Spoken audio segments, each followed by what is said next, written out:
Hello friends, welcome to your own channel daily stock. आज की video में हम पंजाब नेशनल बैंक के बारे में बात करेंगे और जानेंगे कि इस बैंक में आपको लॉन्ग टर्म इन्वेस्टमेंट या शॉर्ट टर्म इन्वेस्टमेंट करना चाहिए या नहीं। तो इसके लिए प्लीज़ आप वीडियो को एंड तक जरूर देखिएगा।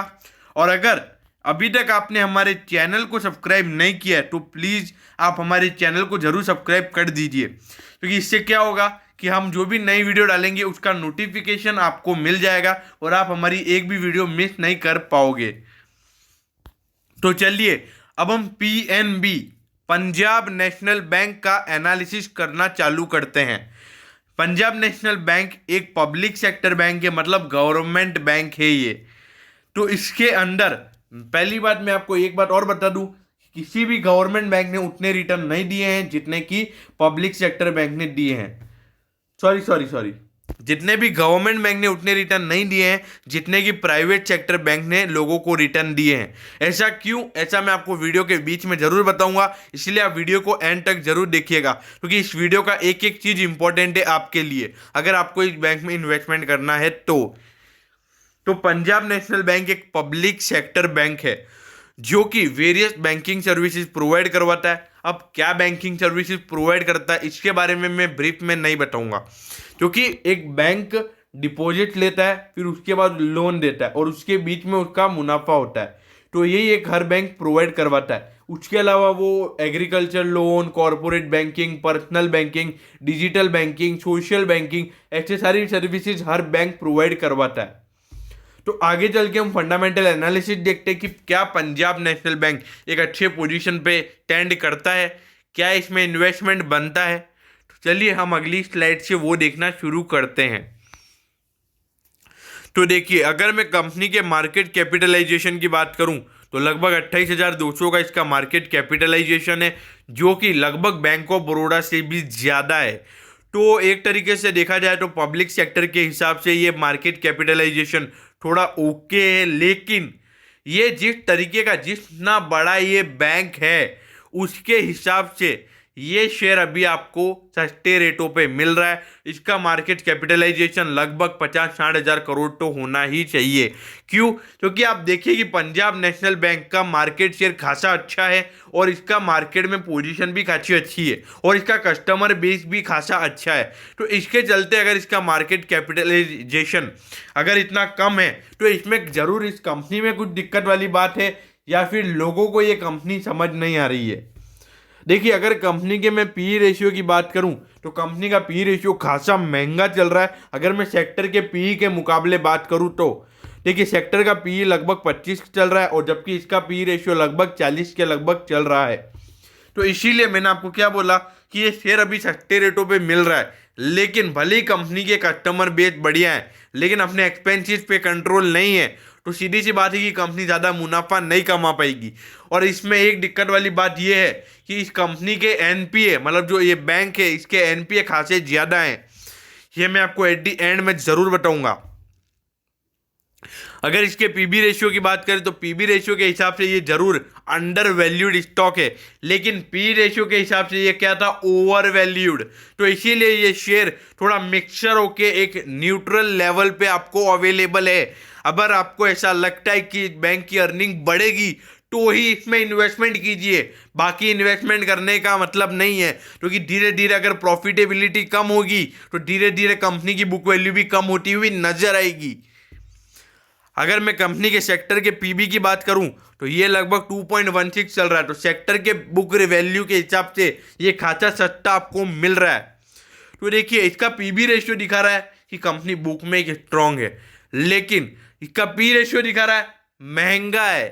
तो इसीलिए आपको कॉशियस होना है, आपको क्या सही लगता है उसके हिसाब से आपको इसमें इन्वेस्टमेंट करना है। अब ये देखिए, कंपनी के रेवेन्यू, मतलब जो कंपनी की टॉप लाइन होती है, इसमें कोई भी दिक्कतें नजर नहीं आ रही है। कंपनी की टॉप लाइन हर साल बढ़ रही है। आप सीधा कट यहाँ पे देख सकते हो कि कंपनी का जो चार्ट है वो हर साल बढ़ता हुआ नजर आ रहा है, लेकिन यहाँ पर एक ही दिक्कत बनी हुई है, प्रॉफिट प्रॉफिट प्रॉफिट। 18-19 में कंपनी को खासा अच्छा घाटा हुआ, और ये क्यों हुआ आप सभी को पता है। वो नीरव मोदी वाले घाटे की वजह से कंपनी को खासा नुकसान हुआ है, और उसके चलते आपको ये पता होगा कि बैंक के अंदर जैसा कि लोगों के यस बैंक में कपड़े फटे, वैसे इसके अंदर भी फटे हैं। तो इसीलिए ये एक बैंक में अभी लेके आया हूँ आपके लिए, इसका एनालिसिस एंड तक जरूर देखिए, बहुत अच्छी सारी चीज़ें आपको देखने को इस वीडियो में मिलेगी। देखिए, अगर इस बार की अगर मैं 2020 की अगर मैं बात करूं तो ऑल्दो कंपनी जरूर प्रॉफिट में आई है, लेकिन जितना कंपनी को रेवेन्यू मिला है उसके मुकाबले कंपनी को प्रॉफिट कम हुआ है।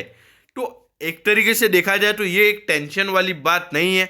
क्यों? क्योंकि अगर जो कंपनी पिछले 2 साल से इतना घाटा कर रही हो और उसके बाद अगर थोड़ा सा भी मतलब नी के बराबर भी अगर प्रॉफिट मिलता है तो एक अच्छा इंडिकेशन है, और आगे चल के अगर ऐसा कंपनी वापस ऐसा परफॉर्म करती है, कंटिन्यूसली एक कंसिस्टेंसी प्रॉफिटेबिलिटी में नजर आती हुई दिखती है, तो इसमें एक इन्वेस्टमेंट करना बनता है। क्यों? क्योंकि अगर कंपनी के बुरे वक्त में आप साथ दोगे तो अच्छे वक्त में कंपनी आपका साथ देगी, ऐसा मेरा मानना है। अगर आप कंपनी की प्रमोटर होल्डिंग देखोगे तो ये एक अट्रैक्टिव है, बहुत ही ज़्यादा अट्रैक्टिव है। देखिए, प्रमोटर होल्डिंग में लगभग 85% का जो होल्डिंग है वो है प्रमोटर्स के पास। तो ये एक अच्छी बात है। अगर प्रमोटर्स के पास इतना होल्डिंग पड़ा है तो प्रमोटर को खासा अच्छा ट्रस्ट है मार्केट पे, मतलब मार्केट पे सॉरी, अपनी कंपनी के ऊपर, अपने बैंक के ऊपर खासा अच्छा ट्रस्ट है। लेकिन यहाँ पे जो प्रमोटर है वो है गवर्नमेंट, क्योंकि गवर्नमेंट ही पब्लिक सेक्टर बैंक को चलाती है। अगर म्यूचुअल फंड होल्डिंग की बात करूं तो लगभग 1-1.5% की होल्डिंग है। डीआईआई बिल्कुल नी के बराबर इंटरेस्ट 6% का होल्डिंग ही है। एफआईआई भी नी के बराबर होल्डिंग रखा हुआ पड़ा हुआ है। अगर आप अदर पार्टी, आपके और मेरे जैसे छोटे मोटे रिटेल इन्वेस्टर्स की बात करें जो कि हर शेयर में कुछ ना कुछ फंस जाते हैं, तो उनके पास लगभग 7% की होल्डिंग पड़ी हुई है, और जिसमें से आधे लोगों के पास ये शेयर जो 200-250 रुपये चल रहा था तब का लिया हुआ पड़ा हुआ होगा। तो देखिए कि अगर आपको इसमें खरीदारी और करनी है या नहीं करनी है, इसको मैं आपको last at the end of the video बताने वाला हूं, तो इसीलिए वीडियो के एंड तक जरूर बने रहिएगा। अब इसका प्रमोटर होल्डिंग का अगर आप पैटर्न देखोगे तो देखिए, सितंबर के बाद एक लगातार एक कंटिन्यूसली, ये पिछले साल का सितंबर है और ये क्वार्टर वाइज दिखाया हुआ नजर आ रहा है। अगर आप कंपनी की होल्डिंग देखोगे, प्रमोटर होल्डिंग, तो पिछले साल कंपनी में खासा अच्छा घाटा हुआ था, उसके चलते प्रमोटर ने इसमें खासी अच्छी होल्डिंग बढ़ाई है। तो यहाँ पे एक पॉजिटिव इंडिकेशन मेरे को नजर आ रहा है। अगर प्रमोटर होल्डिंग कंपनी की बढ़ती रहती है तो वो एक पॉजिटिव इंडिकेशन है, क्योंकि उनको इनसाइडर पता पड़ रहा है कि कंपनी एक अच्छा परफॉर्म करेगी लॉन्ग टर्म में। आप एक बात बताइए, अगर प्रमोटर है तो कंपनी का अपने आप को लॉस तो नहीं करेंगे। अगर कंपनी घाटे में जाएगी तो उनको भी नुकसान है, क्योंकि शेयर का प्राइस गिरेगा, सीधी सी बात है। तो सब अपना फायदा देख रहे हैं। अगर वो कंपनी के ओनर थे तो उनको इनसाइड एंड आउट सब पता है कि company at the and profit में आएगी, 5 साल में एक अच्छा रिटर्न उनको देखने को मिलेगा और उनकी नेटवर्थ भी बढ़ती हुई नजर आएगी। अगर मैं कंपनी के टॉप लाइन की एक्चुअल फिगर से बात करूं तो इसमें आप देखिए कोई भी दिक्कतें नजर नहीं आ रही है, लेकिन एट दी एंड जो दिक्कतें नजर आ रही है वो आ रही है प्रोविजन एंड कंटीजेंसीज में। अगर आप देखोगे कि इस बार अगर कंपनी को प्रॉफिट हुआ है तो लेकिन पिछले साल के मुकाबले प्रोविजन कम बने हैं। ये 100% ईयर ऑन ईयर ग्रोथ देखने को मिला है। अगर मैं कंटीजेंसीज और प्रोविजंस की बात करूं, उसके बाद कंपनी को एट दी एंड प्रॉफिट देखने को मिला है। लेकिन अगर आप पिछले साल देखोगे तो 28,000 करोड़ का कंपनी ने प्रोविजन बनाया है। अब आप ये मत समझिए कि कंपनी का जो घाटा है वो इसकी वजह से आया, ऑल्दो हाँ, लेकिन अगर 28,000 करोड़ का अगर कंपनी प्रोविजन बना रही है तो उसके ऑल्दो थोड़ा घाटा जरूर आया है। लेकिन अगर आप एक्सपेंसिव देखोगे तो वो भी खासे ज्यादा है। लेकिन इस बार भी मार्च 2020 में भी ज़्यादा खुशखबरी वाली बात नहीं है। इस बार सिर्फ प्रोविजन को कम किया गया कि मार्केट में प्रॉफिट दिखाने के लिए। लेकिन एक अच्छी बात ये निकल के आ रही है कि प्रोविजन भी एक बार 14,000 करोड़ भी खासा ज़्यादा अमाउंट होता है। ये कंपनी के एनपीए जो कि हर बैंक के खासे मैटर करते हैं। अगर आप किसी भी स्टॉक या फिर बैंकिंग स्टॉक में अगर आप इन्वेस्टमेंट करना चाहते हैं तो इसलिए एनपीए देखना बहुत ज़रूरी है।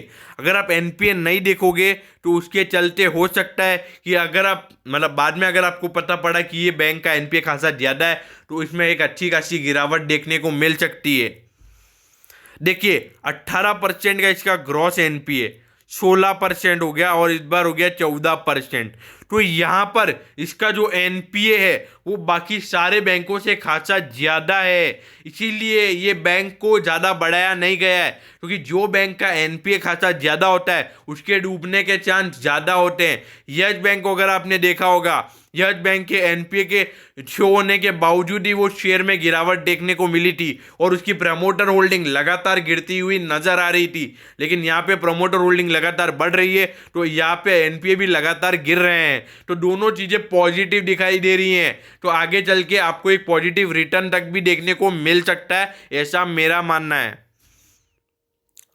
ये तो होते ग्रॉस एनपीए। अगर मैं नेट एनपीए की बात करूं, मतलब नेट एनपीए मतलब पहले ग्रॉस होते हैं, उसके बाद थोड़े एक्सपेंसिस वगैरह कुछ माइनस होते हैं, उसके बाद नेट एनपीए निकल कर आता है। तो अगर मैं उसकी बात करूं तो इसमें एक अच्छी खासी गिरावट देखने को मिली है, ये एक पॉजिटिव इंडिकेशन है। मैंने आपको ग्रॉस एनपीए में भी बोला कि ये एक पॉजिटिव इंडिकेशन है। तो इसीलिए अगर मैं अभी बैंक की बात करूं तो अभी थोड़ी थोड़ी चीजें पॉजिटिव नजर आ रही है, इसके चलते इसमें इन्वेस्टमेंट किया जा सकता है। लेकिन हम आगे चल के और भी फैक्टर्स देखेंगे कि क्या इसमें इन्वेस्टमेंट करना चाहिए या नहीं करना चाहिए। देखिए, कंपनी का अगर मैं अर्निंग पर शेयर की बात करूं तो पिछले 2 साल से लगातार गिरा हुआ था और नेगेटिव था। इस बार वो पॉजिटिव हुआ है। इसका रीजन मैंने बता दिया, प्रोविजन कम बने हैं as compare to previous year. तो इसीलिए प्लीज थोड़ा कॉशियस हो जाइए। ऐसा मत समझिए कि पिछले ईयर के मुकाबले 30 रुपये ज्यादा आ गया, ऐसा कुछ नहीं हुआ है। बस प्रोविजन कम बने हैं, उसके चलते थोड़ा सा नी के बराबर बैंक को प्रॉफिट हो गया है। अगर कंपनी के बुक वैल्यू की बात करें तो बुक वैल्यू खासी अट्रैक्टिव है इसकी, और बुक वैल्यू ही एक ऐसी चीज है जो इसकी पॉजिटिव नजर आ रही है। लेकिन एक बात को समझिए, अगर बैंक लॉन्ग टर्म में अगर पॉजिटिव रिटर्न ही नहीं देगा, मतलब प्रॉफिट ही नहीं कमाएगा बैंक, तो बुक वैल्यू में आपको गिरावट देखने को मिलेगी या नहीं मिलेगी। आप एक ये बात सोचिए बस। और यहाँ पे आप क्लियर कट देख सकते हो कि बुक वैल्यू खासी ज्यादा गिर रही है। देखिए, 2018 के मुकाबले 19 में 48 रुपीज की बुक वैल्यू की गिरावट।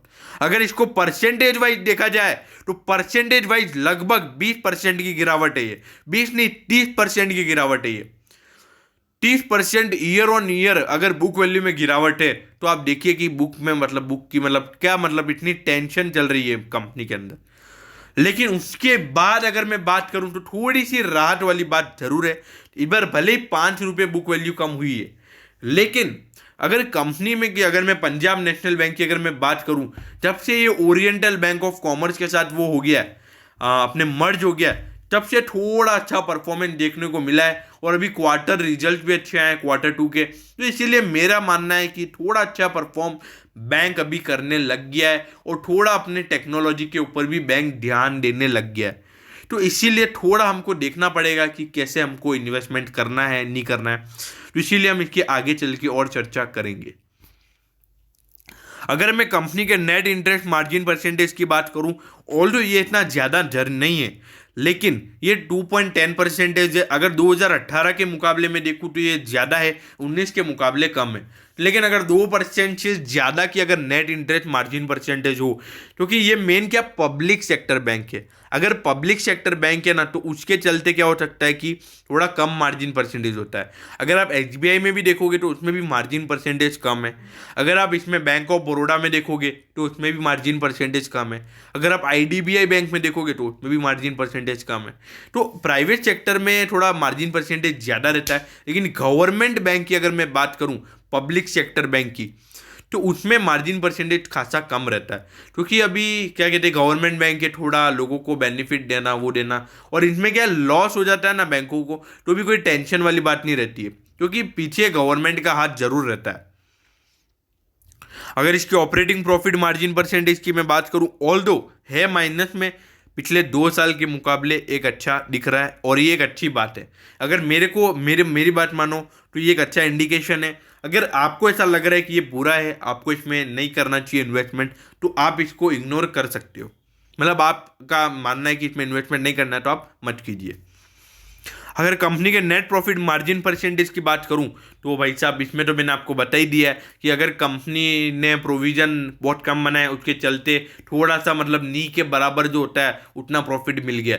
अब आप देखिए, कंपनी का 60,000 करोड़ का अगर कंपनी का रेवेन्यू है, उसके बाद अगर कंपनी ने 350 करोड़ का प्रॉफिट दिखा दिया तो क्या बड़ी बात है? कुछ बड़ी बात है? आप ये बताइए। सिर्फ 0.66% ऑफ रेवेन्यू ही कंपनी का प्रॉफिट है। तो आप देखिए, ये कोई बड़ी बात है? कोई बड़ी बात नजर नहीं आ रही। लेकिन आने वाले समय में ये प्रॉफिट मार्जिन बढ़ता हुआ नजर आएगा, ऐसा मेरा मानना है। ऐसा मुझे लगता है कि आगे चल के ये पंजाब नेशनल बैंक, जो कि अभी आपको सस्ते रेटों पे अवेलेबल है, वो आगे चल के थोड़ा एक अच्छा रिटर्न आपको दे सकता है, ऐसा मेरा मानना है। आपका कुछ और ओपिनियन भी हो सकता है। अगर कंपनी के मैं रिटर्न ऑन इक्विटी परसेंटेज की बात करूं, तो ये तो प्रॉफिट के ऊपर ही डिपेंड रहता है, तो इसीलिए ये भी इस बार पॉजिटिव आया है। उसके पहले 2 साल तक कंपनी घाटे में थी, तो अभी इसका कुछ सोचने वाली बात नहीं है। तो इसके ऊपर मैं ज़्यादा बात नहीं करूँगा। क्यों? क्योंकि रिटर्न ऑन इक्विटी प्रॉफिट के ऊपर डिपेंड रहता है, अभी इतना ज़्यादा नहीं है। लेकिन आने वाले समय में ये 5-6% जरूर होगा, ऐसा मेरा मानना है। और ये जरूर आपको ये फिगर देखने को मिलेगा, ऐसा मेरा मानना है। आपका कुछ और ओपिनियन भी हो सकता है और मैं गलत भी हो सकता हूं। तो इसीलिए आप भी अपना एनालिसिस कीजिए, फिर इन्वेस्टमेंट कीजिए। अगर इसके आरओसी की मैं बात करूं, तो आरओसी में ऑपरेटिंग तक ही गिना जाता है, इसीलिए इसमें पॉजिटिविटी नजर आ रही है। अगर मैं कंपनी के रिटर्न ऑन एसेट्स की अगर मैं बात करूं, तो रिटर्न ऑन एसेट थोड़े से माइनस में पहले चल रहे थे, इस बार इसमें भी पॉजिटिविटी नजर आई है। तो ये क्या इंडिकेट कर रहा है कि कंपनी की एसेट क्वालिटी इंप्रूव हो गई है। तो ये भी आप देखिए थोड़े फैक्टर्स। देखिए, मेन बात क्या है कि अगर कंपनी बुरे समय से गुजर रही है और पिछले 2 साल तक कंपनी के जो 2 साल थे 2018 और 2019 वो खासे बुरे रहे हैं, उसके बाद अभी कंपनी थोड़ा एक अच्छा परफॉर्म कर रही है। कंपनी मतलब बैंक, तो बैंक खासा अच्छा अभी थोड़ा परफॉर्म कर रहा है अगर आप पिछले 2 साल के मुकाबले देखोगे तो मेरा तो एक ही फैक्टर है, अगर कंपनी के बुरे वक्त में आप साथ दोगे तो अच्छे वक्त में कंपनी आपका साथ देगी, ऐसा मेरा मानना है। अगर कंपनी के कासा रेशियो की अगर मैं बात करूं, तो कंपनी का कासा रेशियो भी खासा अच्छा है। देखिए 42%। अब कासा रेशियो क्या होता है ये तो मैं नहीं बताने वाला, क्योंकि मैंने हर वीडियो में कासा रेशियो को बताया है, हर बैंक के एनालिसिस में मैंने कासा रेशियो क्या होता है ये बताया है। देखिए कासा रेशियो अगर इतना बढ़िया है तो ये सीधी सी बात है कि बैंक के पास खासा अच्छा पैसा अभी आ रहा है और अभी नेट इंटरेस्ट इनकम भी कंपनी की बढ़ती हुई नजर आएगी। पहली बात तो क्या है, पंजाब नेशनल बैंक एक गवर्नमेंट बैंक है, तो गवर्नमेंट बैंक पे क्या होता है, लोगों का भरोसा होता है। तो अगर लोगों को भरोसा है तो उसके ऊपर क्या होगा, उसके अंदर लोग ज्यादा खाते खुलवाएंगे। अगर हम इसके एडिक्वेसी रेशियो की बात करें तो इसमें भी बढ़त देखने को मिली है। लेकिन ऑल्दो कैपिटल एडिक्वेसी रेशियो में अगर इतनी पिछले 2 साल से कंसिस्टेंसी के बाद अगर एक बढ़त देखने को मिल रही है, तो ये एक इंडिकेशन है कि बैंक एक अच्छा परफॉर्मेंस करता हुआ नजर आ रहा है। अगर मैं कंपनी के ग्रॉस डोमेस्टिक बिजनेस की अगर मैं बात करूं, अब ग्रॉस डोमेस्टिक बिजनेस मतलब जो कंपनी की जो अपनी डोमेस्टिक मतलब अपनी कंट्री में कंपनी को कितना बिजनेस हुआ है, व्यापार, सकल घरेलू व्यापार। अगर कंपनी का ये चार्ट देखिए, 18 में 10.29 लाख करोड़, फिर 11.44 करोड़, अभी 11.81 करोड़। देखिए बढ़ रहा है कि नहीं बढ़ रहा है, और ये गिरेगा ही नहीं। मेरी लिख के ले लेता हूं आदमी में, ये नहीं गिरेगा। भले बैंक कितना भी घाटा कर ले ये नहीं गिरेगा, क्योंकि भले ये कितना भी लॉस कर ले, अगर गवर्नमेंट का हाथ जब तक बैंक के ऊपर है ना, ये नहीं गिरेगा, ऐसा मेरा मानना है। मैं गलत भी हो सकता हूं। अगर कंपनी के डोमेस्टिक डिपॉजिट की अगर मैं बात करूं, तो ये भी लगभग 6 लाख करोड़ का है। तो देखिए 6 लाख करोड़ किसको बोलते हैं, 6 लाख करोड़, और हर साल एक अच्छी खासी बढ़ोतरी देखने को मिल रही है। तो भाई साहब सीधी सी बात है, अच्छे समय में बुरे समय में बैंक में पैसा डालो, अच्छे समय में बैंक आपको अच्छा रिटर्न कमा कर देगा। अगर कंपनी के मैं एडवांसेस की बात करूं, तो एडवांसेस में भी एक अच्छी खासी बढ़ोतरी देखने को मिल रही है। देखिए एडवांसेस हर साल बढ़ते हुए नजर आ रहे हैं। एसेट क्वालिटी देखिए, एसेट क्वालिटी मैंने आपको पहले ही बताया, पिछले 2 साल में कंपनी की एसेट क्वालिटी डिक्रीज हुई। इस बार थोड़ी सी पॉजिटिविटी नजर आई है। लेकिन अगर इतना नेगेटिविटी बिजनेस या बैंक में चल रहा हो, उसके बाद अगर एक थोड़ा सा पॉजिटिव अगर बैंक में कुछ आ जाता है तो वो एक अच्छा माना जाता है, ऐसा मेरा मानना है। अब देखिए पंजाब नेशनल बैंक अभी मिल रहा है आपको लगभग 29.80 पैसे के ऊपर। तो देखिए बैंक खासा अच्छा है। पंजाब नेशनल बैंक ऑल्दो पहले बहुत ही पिछले 18-19 में बहुत बुरे वक्त से गुजरा है ये, और पहले ये 231 का लगभग इसने हाई बना चुका है ये शेयर, और अभी 5 साल का इसका लो भी 26 रुपये ही है। तो मतलब अभी ये आपको बिल्कुल ही लो के ऊपर मिल रहा है, मतलब इसका जो लो है उससे ये लगभग सिर्फ 10% ऊपर पे मिल रहा है। तो भाई साहब ऐसे शेयर कहाँ मिलेंगे आपको, बताओ कोई बताता है? अभी बैंक निफ्टी 30,000 छूने में सिर्फ 500 पॉइंट दूर है, अपने ऑल टाइम हाई पे ट्रेड हो रहा है, लगभग 10% ऑल टाइम हाई से दूर है बैंक निफ्टी, और ये बैंकिंग शेयर आपको बहुत ही सस्ते रेटों पे मिल रहा है। तो बोलो कोई इन्वेस्टमेंट करना चाहिए या नहीं? देखिए ये शेयर भले ही 30 रुपए का है, अब आप होते कुछ शेयर ऐसे होते तो 30 रुपए के बाद 15 हो जाते, 15 के बाद 1 रुपये हो जाते, लेकिन यहां पर मुझे एक वैल्यू इन्वेस्टिंग नजर आ रही है। क्यों? क्योंकि देखिए पंजाब नेशनल बैंक एक गवर्नमेंट बैंक है और आगे चल के थोड़ा एक अच्छा परफॉर्मेंस देखने को मिल सकता है। देखिए एक बैंक की क्या दिक्कत रही है, एक एनपीए की दिक्कत रही है, लेकिन एनपीए की दिक्कतें आगे चल के भी बनी रहेगी और हर बैंक में बनी रहेगी, इसमें कोई दो राय नहीं है। क्यों? क्योंकि अब देखिए भाई यार सामने लोगों ने लोन ले लिए, अब वो नहीं चुका पाए, अब वो सीधे एनपीए बनेंगे, सीधी सी बात है। तो भी यार उसमें बैंक भी कुछ कर नहीं सकता। लेकिन हाँ पहले थोड़ा इसमें कुछ हुआ था, घपला हुआ था, मतलब सामने वाले की जो क्रेडिट रेटिंग है, मतलब क्रेडिट की जो मतलब जितना वो ले सकते हैं उससे ज़्यादा क्रेडिट प्रोवाइड किया गया था, तो ऑन गुडविल बेसिस। तो अब ऐसा नहीं हो रहा है, अब धीरे धीरे बैंक कॉशियस हो गया है, और आगे चल के अभी आरबीआई भी थोड़ा हर एक्शन लेना लग गया है। तो आरबीआई का भी मतलब हर बैंक पे पूरी नज़रें बनी हुई हैं। तो ऐसा मेरा मानना है कि अभी एनपीए बढ़ेंगे, ऐसा नहीं है कि नहीं बढ़ेंगे।